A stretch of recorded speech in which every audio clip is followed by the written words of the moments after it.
Eine solche Aufregung um einen Wal hat es schon mal gegeben, vor genau 60 Jahren. Damals schwamm ein weißer Wal hier in Rheinland-Pfalz den Rhein entlang. Moby Dick nennen sie ihn, im Frühjahr 1966. Am 18. Mai taucht er zum ersten Mal auf. 2 Rheinschiffer bei Duisburg berichten von einem weißen Wal im Rhein. Die Wasserschutzpolizei glaubt ihnen nicht und macht bei ihnen erstmal einen Alkoholtest. Aber es stimmt. Ein Wal im Rhein. Martin Baumert hat die Geschichte für eine Ausstellung in Berlin recherchiert. Sämtliche Medien im Land berichteten, es ging sogar so weit, dass die New York Herald als auch die Pravda, also quasi die wirklich bedeutsame internationale Presse, darüber berichtete, dass sich dieser Wal in den Rhein verirrt hatte.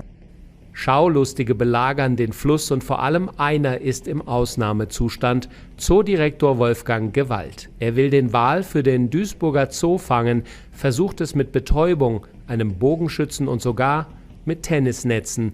Alles vergeblich. Der Wal entkommt immer wieder. Am 10. Juni sprengt er sogar die Bundespressekonferenz in Bonn. Eigentlich wollte der damalige Verteidigungsminister von Hassel gerade über den NATO-Austritt Frankreichs sprechen, als er unterbrochen wurde vom Pressesprecher von Hase, der meinte, der Wal ist vor dem Bundespressehaus und die Leute stürmten, die Journalisten, die Anwesenden stürmten heraus und wollten sich lieber den Wal ansehen, als dem Verteidigungsminister zu lauschen. Der Zoodirektor gibt seine Versuche auf, den Wal zu fangen und macht sich Sorgen. Wenn das Tier im Rhein bleibt, dann gibt es überhaupt keine andere Möglichkeit. Dann geht er ein und muss eingehen. Das mag sich noch ein paar Wochen hinziehen, vielleicht sogar ein paar Monate, denn die Futterreserven eines solchen Tiers sind erheblich. Er kann monatelang ohne Futter auskommen. Aber es ist nun mal ein Meeresbewohner, ein Salzwasserbewohner und überleben im Rhein kann er nicht. Kann er doch. Er schwimmt sogar bis nach Rheinland-Pfalz. Dann dreht er um. Sein kurzer Besuch zeigt Wirkung. Das Auftauchen von Moby Dick im Rhein führte tatsächlich zu einer Diskussion in Deutschland über die Wasserqualität des Rheins. Es wurde relativ schnell offensichtlich, dass der Wal Ekzeme und Ausschlag entwickelt hat aufgrund der geringen Wasserqualität. Ein letztes Mal wird er bei Rotterdam gesehen, dann verschwindet er in der Nordsee. Ein Wal hält Deutschland in Atem im Mai und Juni 1966. Ein Abenteuer ganz anderer Art. Frühsommer 1966. Eine Walfangflotte auf der Jagd nach Moby Dick, dem weißen Wal, der sich in den Rhein verirrt hat. Den habe ich gesehen, ja, des Öfteren. Heinz Hell und seine Freunde sind elektrisiert.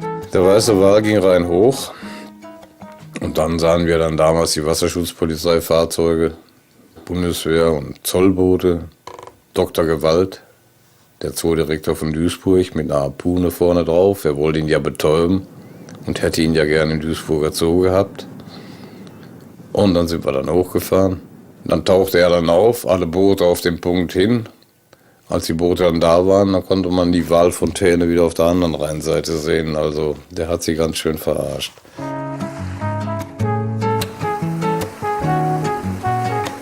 Es ist tatsächlich sehr schwer, an das Tier heranzukommen. Es ist eben so, dass er immer mal 2, 3 kurze Sekunden lang auftaucht und dann ist er wieder für eine Viertelstunde unter Umständen verschwunden. Wir haben natürlich alle gewartet, dass er vorbeikommt und neue Meldungen immer gehört. Da soll er gesehen worden sein. Jetzt war er in Rheindorf. Ich meine, damals hatte man noch keine Handys, konnte man sich also noch nicht so verständigen und sagen, hey, wir haben ihn gesehen, er muss gleich kommen. Wochenlang ist das ganze Rheinland in Aufruhr. Massen ziehen an den Fluss.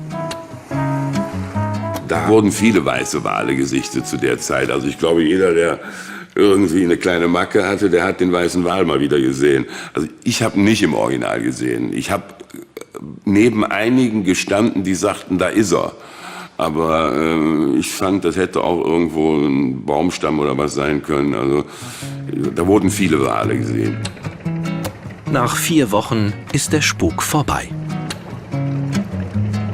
Der ist ja dann später wieder rein abwärts und der Schleusenmeister hat ihn abgeschleust und tschüss.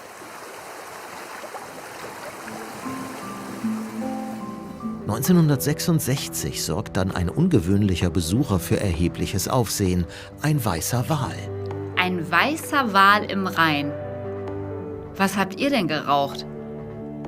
Stimmt das wirklich? Stimmt wirklich. Es kommt noch doller. Man versucht, den Beluga-Wal zu fangen, weil man sich große Sorgen macht, ob er seinen Ausflug in den Rhein überleben würde. Wenn das Tier im Rhein bleibt, dann gibt es überhaupt keine andere Möglichkeit. Dann geht er ein und muss eingehen. Das mag sich noch ein paar Wochen hinziehen, vielleicht sogar ein paar Monate, denn die Futterreserven eines solchen Tiers sind erheblich. Ja, das ist natürlich so, dass diese schlechte Wasserqualität das gesamte Nahrungsangebot auch verringert hat, nicht? Der weiße Wal ist die Attraktion damals. Die Presse und hunderte Schaulustige pilgern zum Rhein, um einen Blick auf Moby Dick zu erhaschen. Ein Augenzeuge berichtet.